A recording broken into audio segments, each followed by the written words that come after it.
Hi, folks. Welcome back to Loving and Living Maine. Okay, right now I'm going to turn this around in a second to show you what Rick has done today on the homestead. This man is constantly doing something.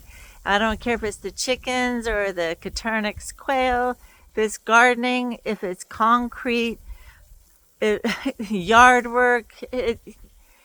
It's a lot of work to keep a property going when you live off the grid and you live off the land. When you're raising your own meat, you're raising your own vegetables. Do we go to the grocery store? Of course we do. But it's a never ending job. And my mom made a comment. She's like, why do you care? Why do you explain where you live? Like you have a pole as if it's wrong to have power to your house or the reason I explain some things is because I noticed that there are people who claim that they live off the grid and they don't. Now I don't care, I really could care less, but they were called on it, and so that's why I feel like I should explain it because I'm credible. I don't want anybody to ever question that. So we live on an island, and there is a land mass that the government put in to connect it. So there is like a bridge. It's called a bar, sandbar, and that's how we get over here. And then we do have power to the property. But our pole is maintained by us. It's not maintained by the power company. So yes, we have a power bill, and we're not the ones that put the pole in. The people before us did. But if anything goes wrong, guess who pays for the power pole? Same with the road, which I'll show you in a minute. The county doesn't come out here to do this road. We do it. And the reason is because we live off the grid. So, and it's just slightly. So we're on grid, off grid. I looked up definitions for living off the grid. I looked up definitions for homesteading. And there was something else I looked up, just to make sure that I have it right. And so far, checking all the boxes. Now that we've got that clear, let's take a look at Rick and stop looking at me. Has been putting in gravel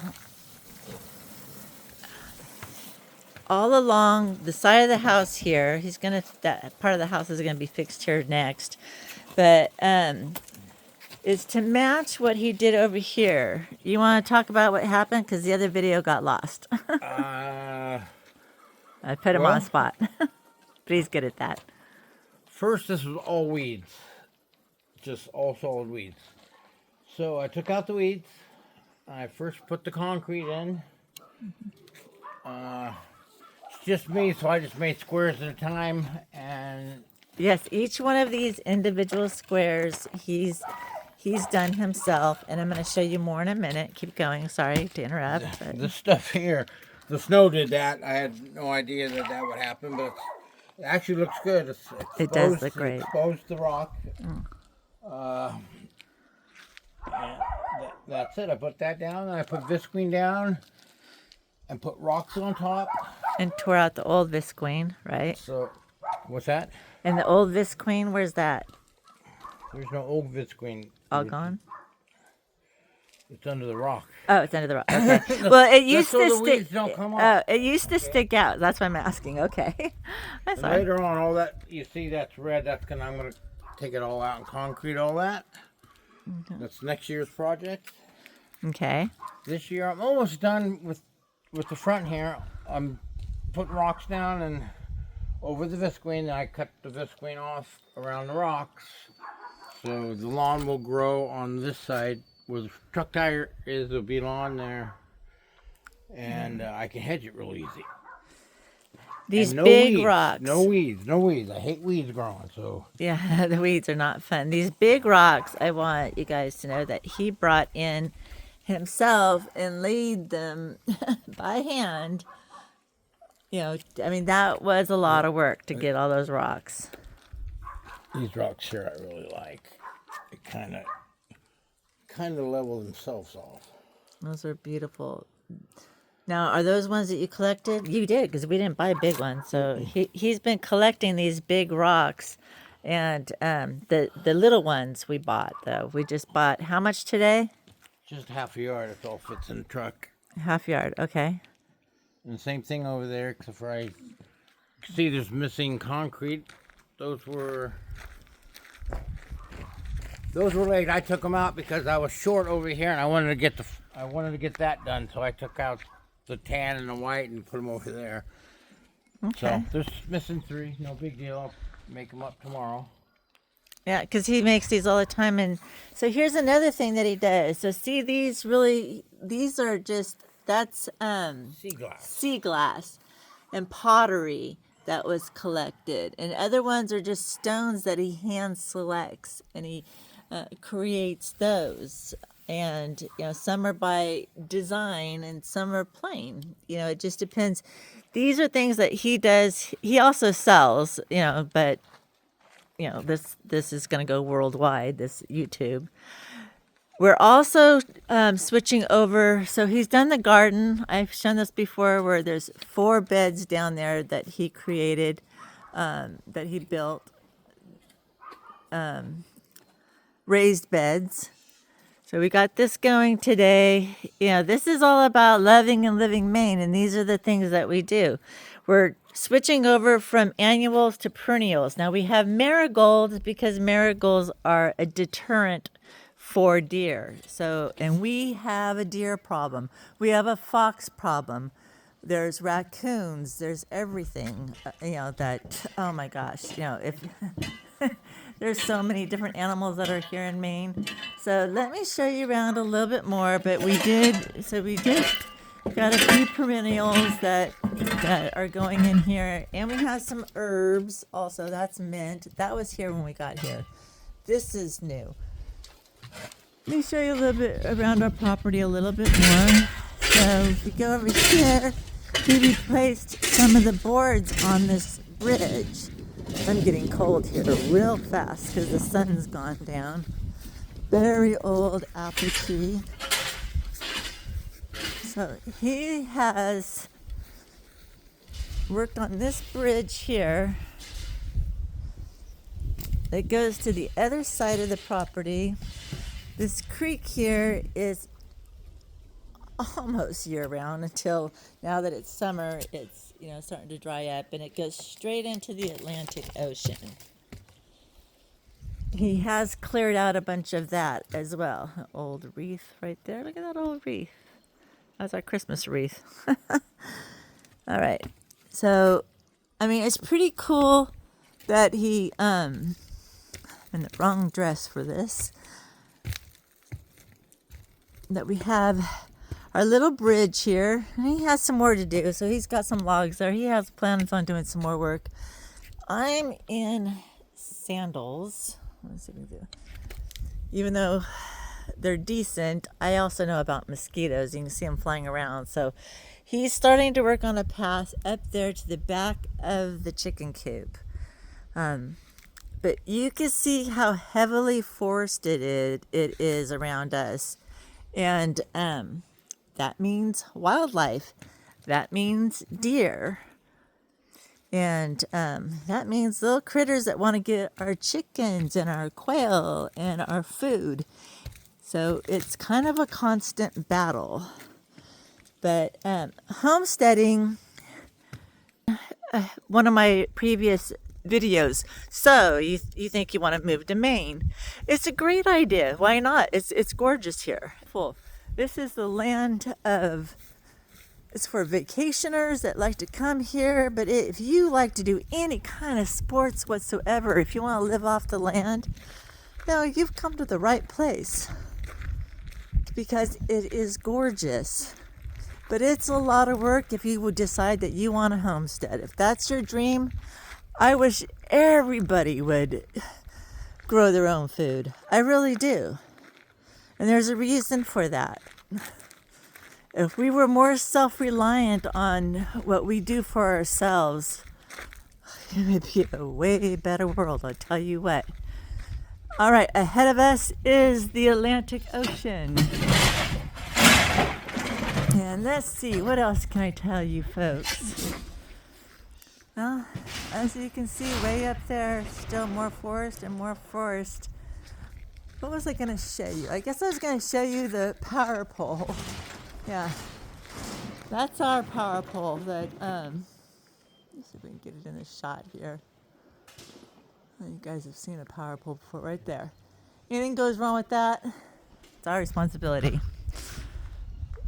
So that's it, for now, folks. I just want to show you that it's just another day where, it's a lot of work. I'm doing work on the deck. I've got my tomatoes and stuff going. Maybe I'll show you a little bit of that.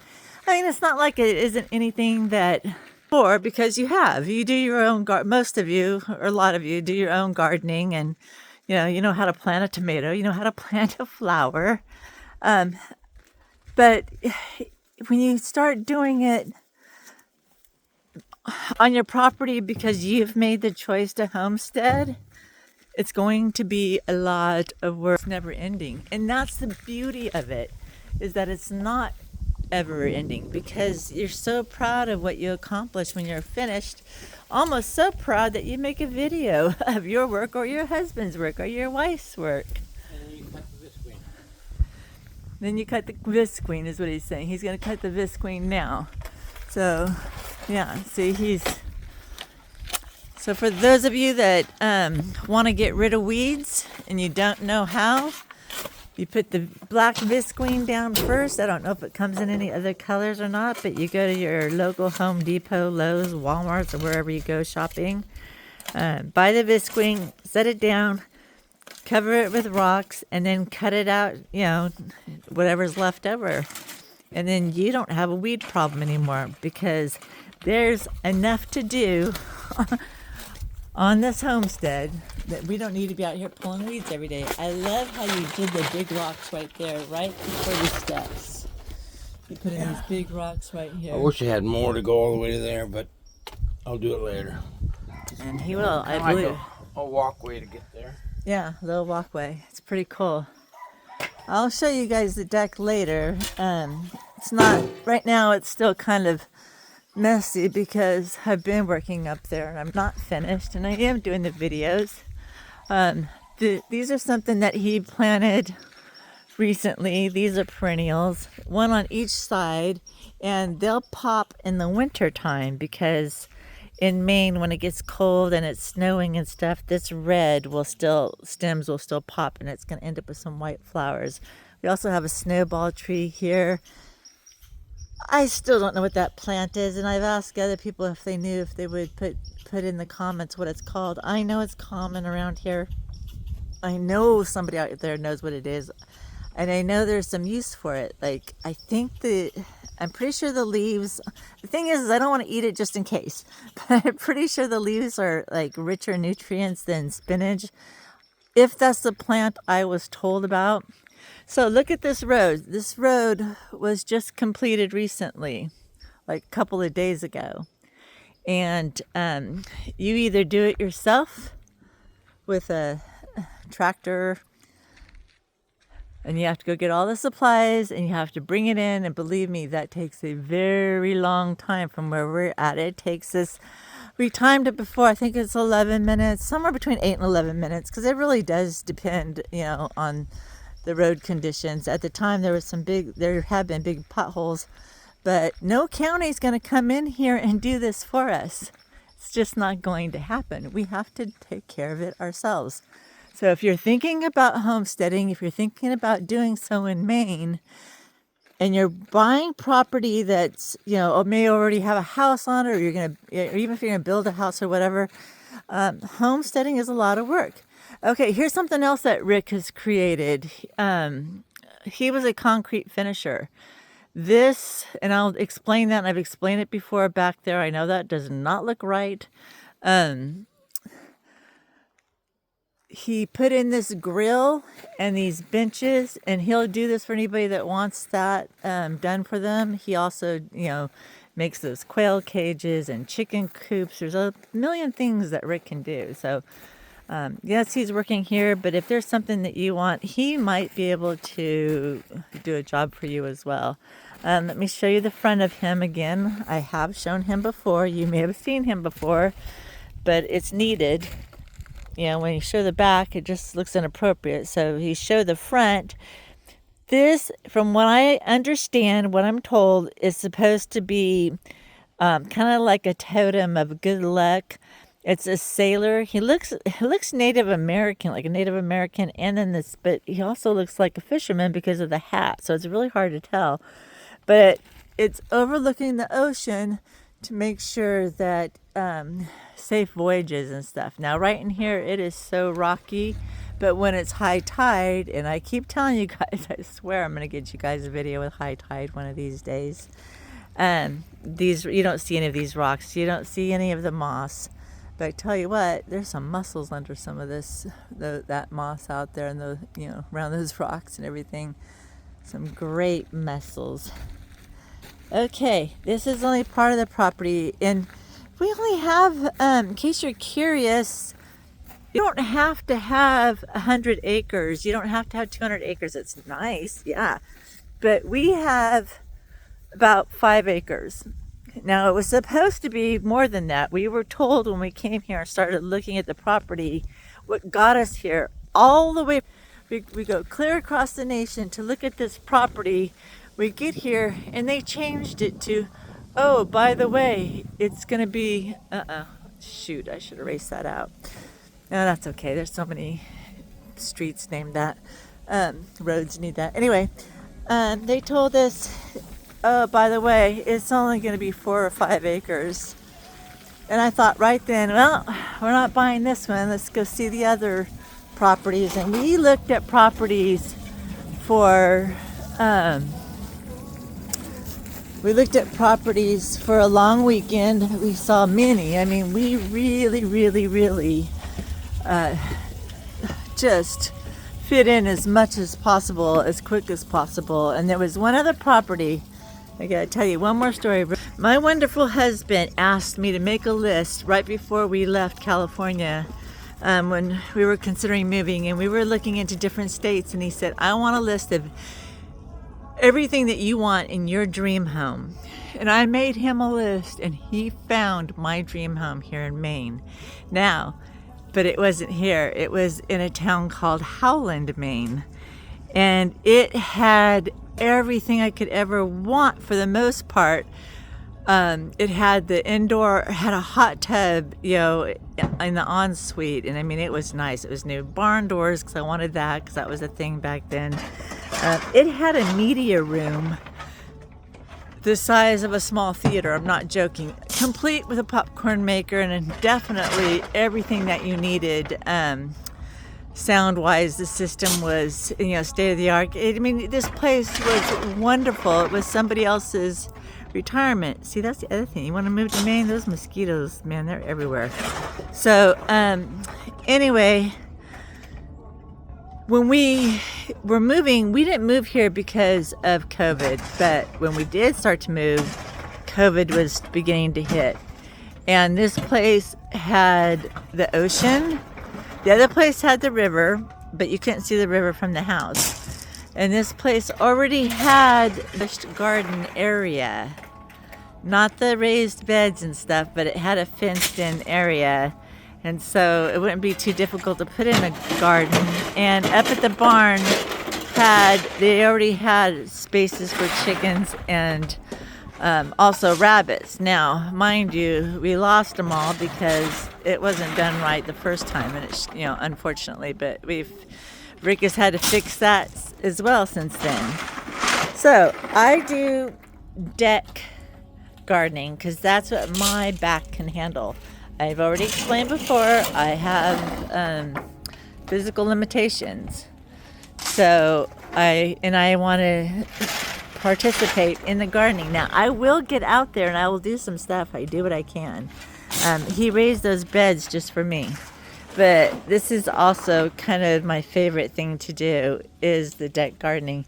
You guys want to see a mess? Here's a mess. This is getting real because I'm not finished yet. And so here's our view from the deck. It's wonderful. Again, we're still cleaning up out here. Oh, I love this beautiful flower. Isn't that beautiful? We bought perennials, but I bought one flower that I just thought was really beautiful just to have. Now, there's a perennial up there. Again, I'm stressing that because each year you can end up spending a lot of money on flowers. Yes, they're beautiful, but if they're not going to come back, that those it's gone forever. That money's gone. So, is it okay to buy some? Yes, of course. But if we are truly trying to make every penny count, we don't. I know this place looks so. I know it looks like more than some people could handle financially, and it's a lot less than other people, would even want. And so, I feel like we're somewhere in between. But we try really hard to make every penny count, and that means recycling, repurposing, refurbishing. It means doing things to where, like I said, that's what we're doing. We're homesteading. We're homesteading for a purpose. But do we have to live in a one-room shack? No, because we don't need to, and we really don't want to. So, and if we had to, that would be fine too. All right, I think that I've talked your guys' ear off long enough. I hope this gives you an idea of what it might be like to homestead your own properties. See that birdhouse right there? He concreted that in so that it'll never go anywhere, so the wind can't blow it away. Do wish it was a little lower, because the birds don't like it that much because it shakes a little bit too much if it's too windy, so they don't like it as much. And this outdoor kitchen, it needs a lot of work too. So there's a lot of things here. It looks nice on the outside, but when you get down to it on the inside, there's a lot of work that still needs to be done. This place is a fixer-upper. Look at that. That screen door is pathetic. It has got to be cleaned up. This floor in here,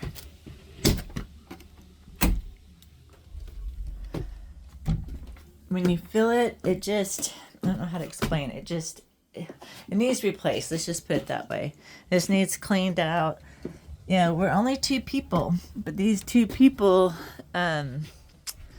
work hard to do whatever we can to make this place as nice as possible. Oh, I love this sign.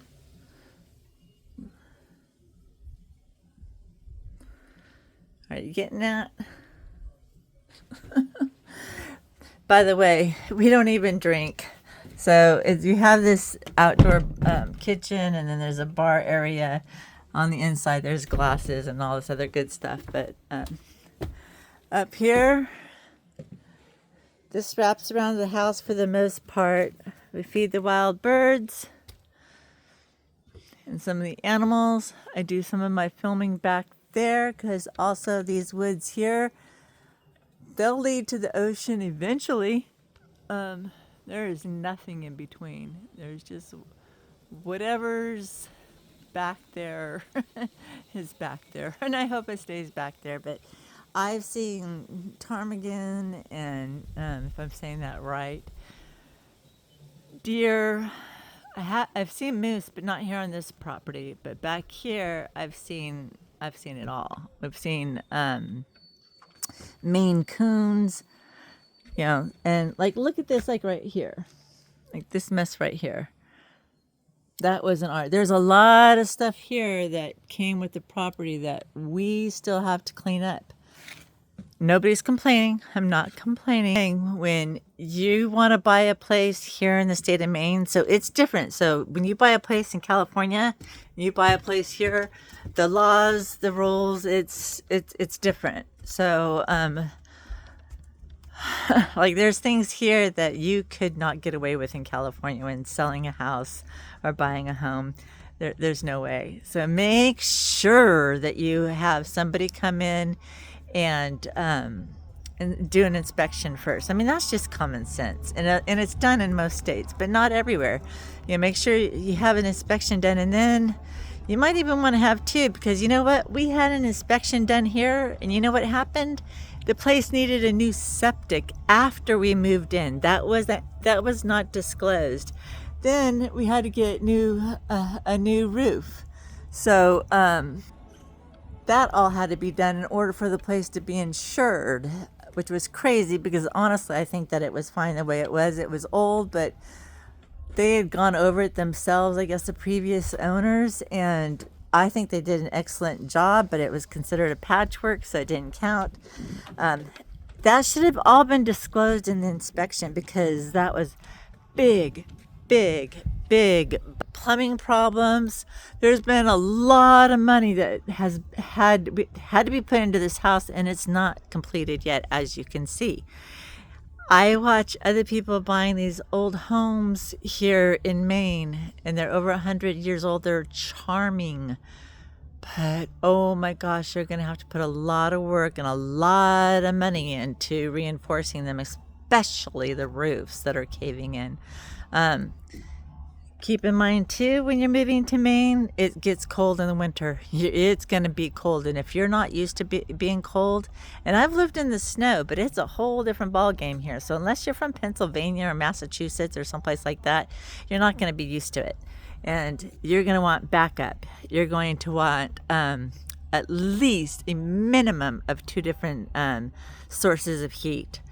You should really try to have 3, because the power is going to go out. It's given. It's going to happen. Don't even think for a second that it's not going to. It will happen. The power will go out wherever you're at when you're living in Maine at least once, and probably a few times in a year. And when that happens, I've said in another video, having a Generac, a backup generator that comes on automatically is so wonderful, because then you don't have to go out in a storm, because chances are it's going to be bad out. And to get a generator going, if you have a generator, there's also solar, there's oil, there's pellets. We didn't know what a wood pellet was. We didn't know anybody heated with oil still. These are things that we didn't know, that we learned once we moved to Maine. Now, don't get me wrong, I'm not complaining, because we love it here. We are loving and living Maine. We couldn't be happier. We want to stay here. I'm just trying to share some of the things that that we weren't prepared for, and hopefully you will be. It's summertime. People move during the summer. I'm seeing people move here. A lot of people from California, for whatever reason, I don't know. We looked at different states, but Maine was where we chose, and we are so glad we did. I mentioned before, the cost of homes has gone up almost 50% here, or it has gone up 50%, according to some of the researches I looked at. And so I face again and look at the beautiful ocean. You know what? When we bought, it was definitely worth it, because we couldn't have this in California. There's not a chance, no way could we have gotten this in California. We cannot afford it. Or in Oregon or in Washington State. It would not have happened. And from what I understand, Massachusetts is pretty expensive too. And from what I understand now from my research, so is Maine. But Maine still has some affordable places, a lot of them, especially up north. Further north you go, it is going to be way colder. Your conditions are going to be harder. And the same when you go west. And west, you're getting into New Hampshire, and that's where you're going to get, I know I say that differently, heavy snow loads, and they have the mud season and all that there. But all right, this time I am finished. It's been almost a half an hour. If you have any questions, put them in the comment section, because I'll answer your questions. And